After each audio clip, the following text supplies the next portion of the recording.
Quais são os crimes que um profissional de saúde pode cometer?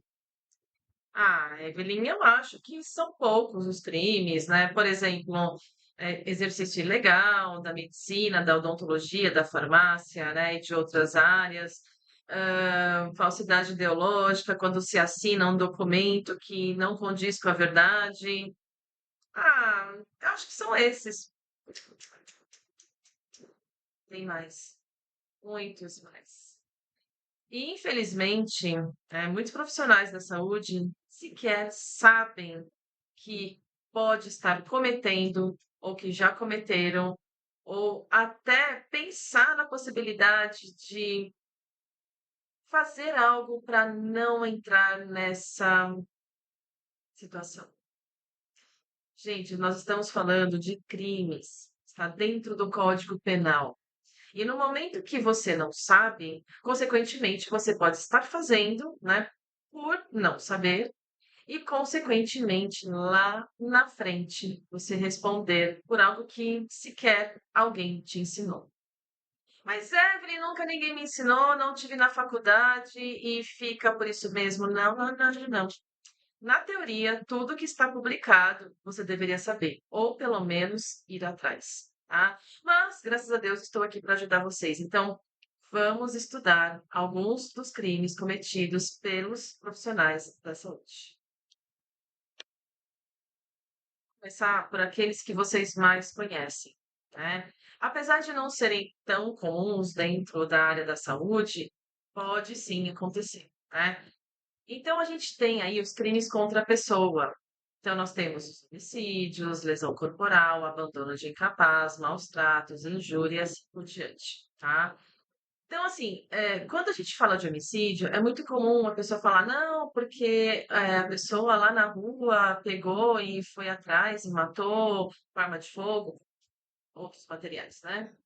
Mas no caso especificamente da área da saúde, existem situações que podem levar, né, a pessoa a vir a óbito, o paciente vir a óbito, né? E muitas vezes esse óbito aconteceu por causa de uma imperícia, uma imprudência ou uma negligência médica, tá? Pode ser médica, da enfermagem, odontológica, do farmacêutico, de qualquer profissional da área da saúde, né? Então, assim, quando a gente fala, de, supostos aí homicídios ou problemas que a gente vê na televisão o tempo inteiro, né, obviamente tudo isso vai ser investigado, né, vai ser periciado. É muito importante que se a pessoa vem a óbito, haja a perícia necroscópica, né, solicitada pelo delegado, né, ou quem de direito for necessário. No entanto, existem outros tipos também de crimes que podem ser cometidos, como, por exemplo, o que eu falei para vocês, a lesão corporal, né? Que muitas vezes não é tão falado, né? Mas existe sim, por exemplo, a pessoa está viva, mas ela teve algum tipo de deformidade, algum tipo de problema em relação à sua saúde, mediante um procedimento, né, de um profissional, tá? E aí, se for provado que esse profissional ocasionou o dano pós-cirúrgico, ou mesmo até durante a cirurgia, ou, enfim, pré-cirúrgico, ou mesmo até de indicação dessa cirurgia, ou mesmo algum procedimento, também pode ser considerado crime de lesão corporal, tá? Eu vou dar agora outras informações relacionadas, assim, a que não seja necessariamente crime contra a pessoa. Lembrando o seguinte, essa é a primeira aula que eu vou colocar para vocês alguns dos crimes, para abrir já a cabeça de vocês, para vocês acordarem e falarem: nossa, eu preciso realmente tomar cuidado com isso, eu preciso prestar atenção nisso, porque realmente pode acontecer, né? Lógico que ninguém quer que aconteça, mas infelizmente pode acontecer, tá? Outra coisa também muito importante, né, que pouca gente sabe, mas ouve, existe esse crime e tal, mas não necessariamente com essas palavras, né? Que seria o crime contra a saúde pública. Nesse crime contra a saúde pública, a gente vê, inclusive, os exercícios ilegais, né? A gente vê também a parte de falsificação, corrupção, adulteração, ou mesmo até alteração de algum produto destinado a fins terapêuticos ou medicinais. A gente vê também a importação ilegal, né, de algum material, algum medicamento, algum equipamento que não foi autorizado pela Anvisa, né? A gente observa também dentro desses crimes contra a saúde pública o próprio ato de você não ter o laudo aí, né, da vigilância sanitária, tá? O aval, né, para funcionamento da vigilância sanitária. Então, quando você não tem também as tudo o que precisa ser cumprido pela vigilância sanitária, você pode estar também cometendo um crime contra a saúde pública, tá? Quando a gente tem aí falsificação, né, de documento público, a gente pode ter aí, né, os crimes contra a fé pública. A gente pode ter também a falsidade ideológica, quando você assina um documento, por exemplo, quando você assina, né, um recibo, quando você assina um atestado, quando você assina um receituário que não condiz com a verdade. Então, consequentemente, isso pode estar sendo caracterizado falsidade ideológica, né? E até a utilização de documentos falsos. A gente já viu um tempo atrás aí na televisão alguns noticiários mostrando diversos profissionais da área da saúde passando a impressão digital, né? Passando através de uma resina, né? Um silicone que fizeram e colocando o nome de outra pessoa, né? E essa pessoa realmente não estava lá, era uma outra pessoa que passava a impressão digital para ela. Outra coisa também é passar o crachá, né? Tudo isso, gente, é a utilização de documento falso, é se passar por outra pessoa. Isso é crime. Tá? Você pode perder até o seu conselho regional, seja de medicina, seja de odonto, seja, né, no prefeito, enfim, em qualquer outro estabelecimento que você é credenciado, né, no seu conselho, tá? Existe também um outro crime relacionado à violação do segredo profissional, tá? Então, de repente, é passar a informação a mais, né, de um procedimento cirúrgico que foi feito, na qual o paciente não gostaria. Gente, assim, eu vou deixar para falar isso em outras aulas, porque eu já me deparei com vários casos, mas vários mesmo, de profissionais sem querer, mas sem, muitas vezes assim, sem é, não necessariamente, não seria a palavra certa, mas assim, não foi proposital, não foi de má fé, sabe? Que a pessoa foi lá e, eu quero, vou postar aqui, a pessoa de repente até autorizou, assinou, dizendo que quer, né, que você poste alguma foto de algum procedimento. No entanto, né, essa foto ela vai parar no mundo inteiro, no mundo inteiro. Você coloca um Reels, gente, tem alcance para o mundo inteiro, não é apenas no Brasil.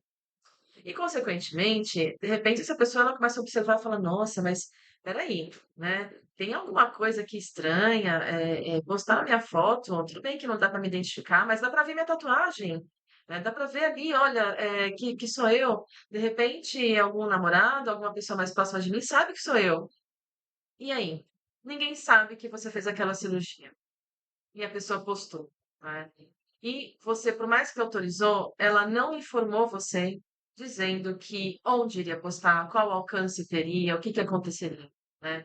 Então, assim, no momento que você autoriza, você é paciente, você não está sabendo muito das coisas. Agora, você na condição de profissional da saúde, você tem que saber disso tudo.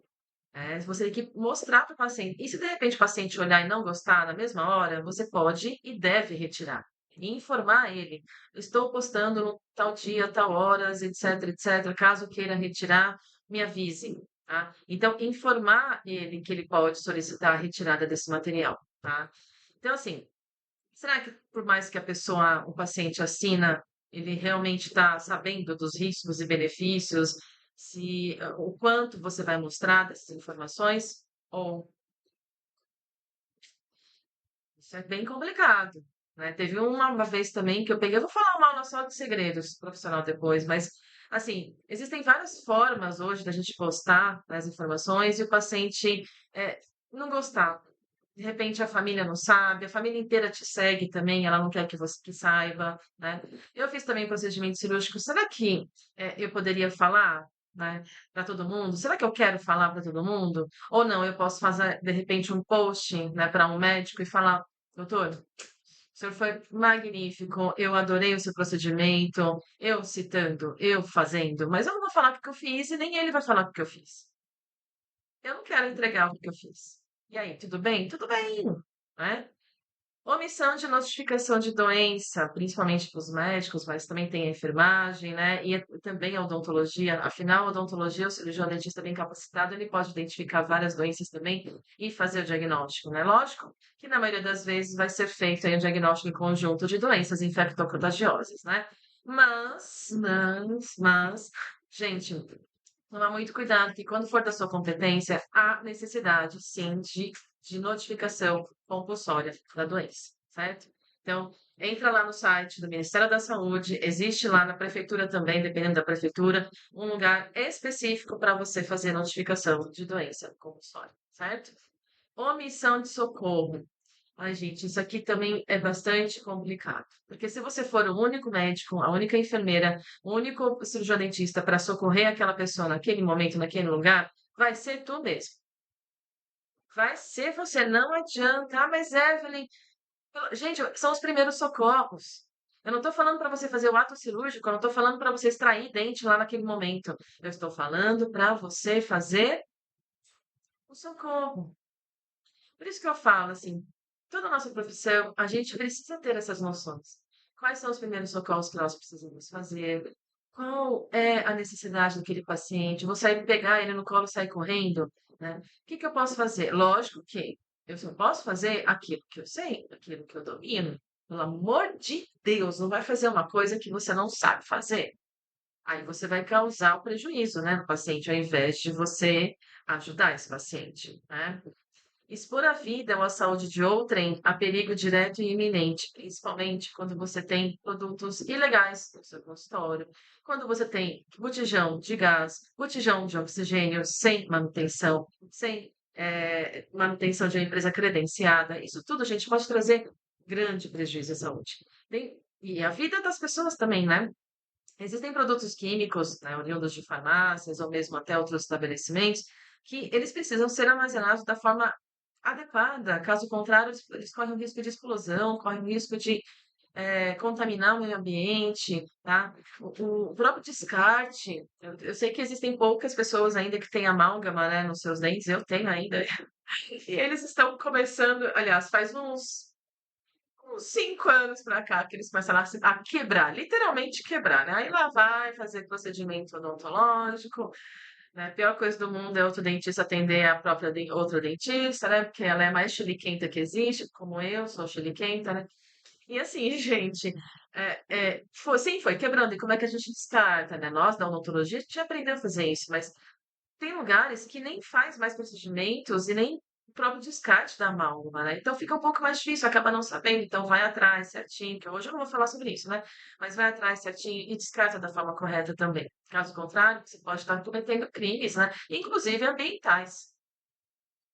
Ó, pensa lá, a coisa está mudando um pouco agora de alçada, né? E a gente tem várias maneiras da gente evitar todos esses problemas, tá? Então, assim, hoje, a aula de hoje, eu só queria alertar vocês de todos esses problemas. Mais pra frente, eu vou falar de crime por crime, dar alguns exemplos e falar como você deve fazer para se prevenir, tá? Então, clica aí no sininho, pega as notificações, né? Me siga no canal. E além disso, né, para quem é cirurgião dentista especificamente, eu estou trazendo vários casos dentro da nossa comunidade que está aqui embaixo na descrição, que eu convido todos vocês para entrarem nessa comunidade, certo? Muito obrigada, pessoal, e até a próxima.